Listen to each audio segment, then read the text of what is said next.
Hi there everybody and welcome back to the channel. Today we're looking at Horticulus Slimix or Horticulus Slimix or however you want to pronounce it. But I like Horticulus Slimix because it's related to slime and horticulture because he's a farmer guy. Of course the best way to say it is in a Sean Connery accent, to be frank. It's Horticulus Slimix. And that's all the Sean Connery you get out of me today. So this guy is a pretty sweet little kit, actually. Very interesting. It's actually on a model, like on a beast we haven't seen before. It's a big kind of sluggy snail type thing, and really neat. Now, they took the idea, and of course, Nurgle's got that inherent humor, and they basically took Farmer John here and put him on a big snail and made that a thing, kind of infested him with Nurgle, and off he went.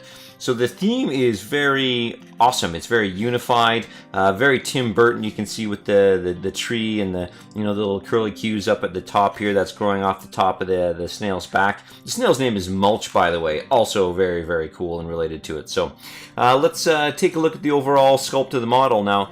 The first thing that caught my eye was how asymmetrical the guy was. You can see here that it's, the snail is kind of winding, Mulch here is winding around kind of left and right, which is cool.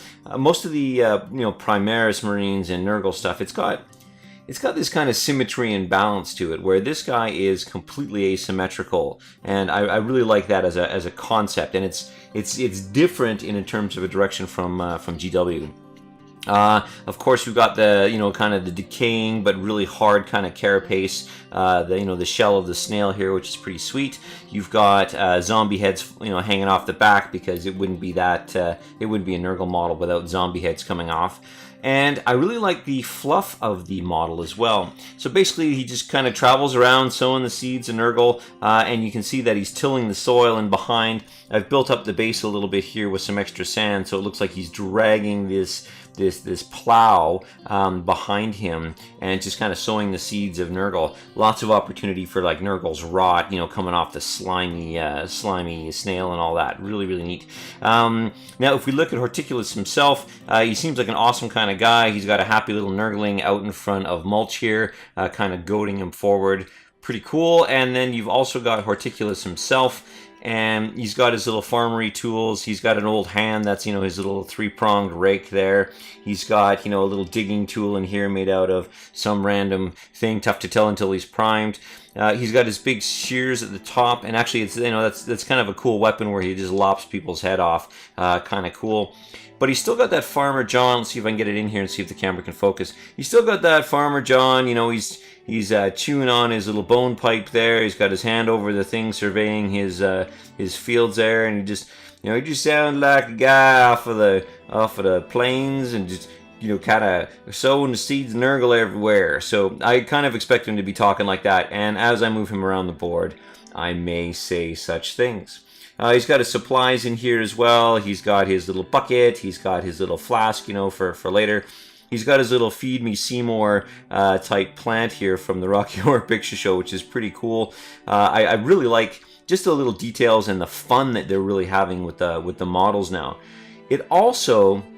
It doesn't feel computer generated. I mean, obviously some of the lines are kind of hard and all that, but I think that's just part of the style. But it doesn't feel computer generated. As a matter of fact, you can see here by all the sheen from all the plastic weld that I used, how many different pieces that there were on this guy. And it took a while to build him up, and it was a bit of a challenge, to be honest, to put him together, which is not something you say often about assembly, other than kind of the difficulty of the instructions. But it took a little bit of work to get them together, but it was super rewarding to kind of get the final product in and watch them take shape. So, final kind of impressions. I really dig the model.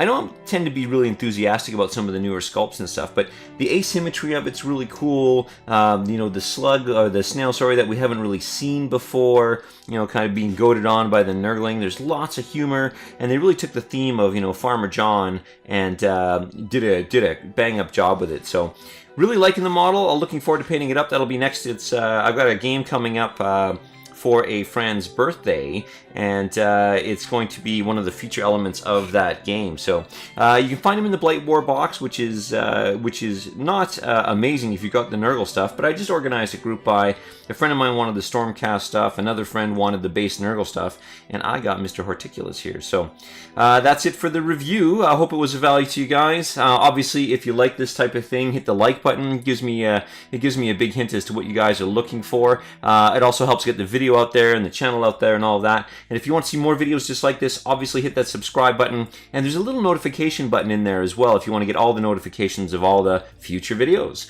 So next up we'll be painting this guy. But I just want to say thanks again for watching, and we'll catch you in the next video.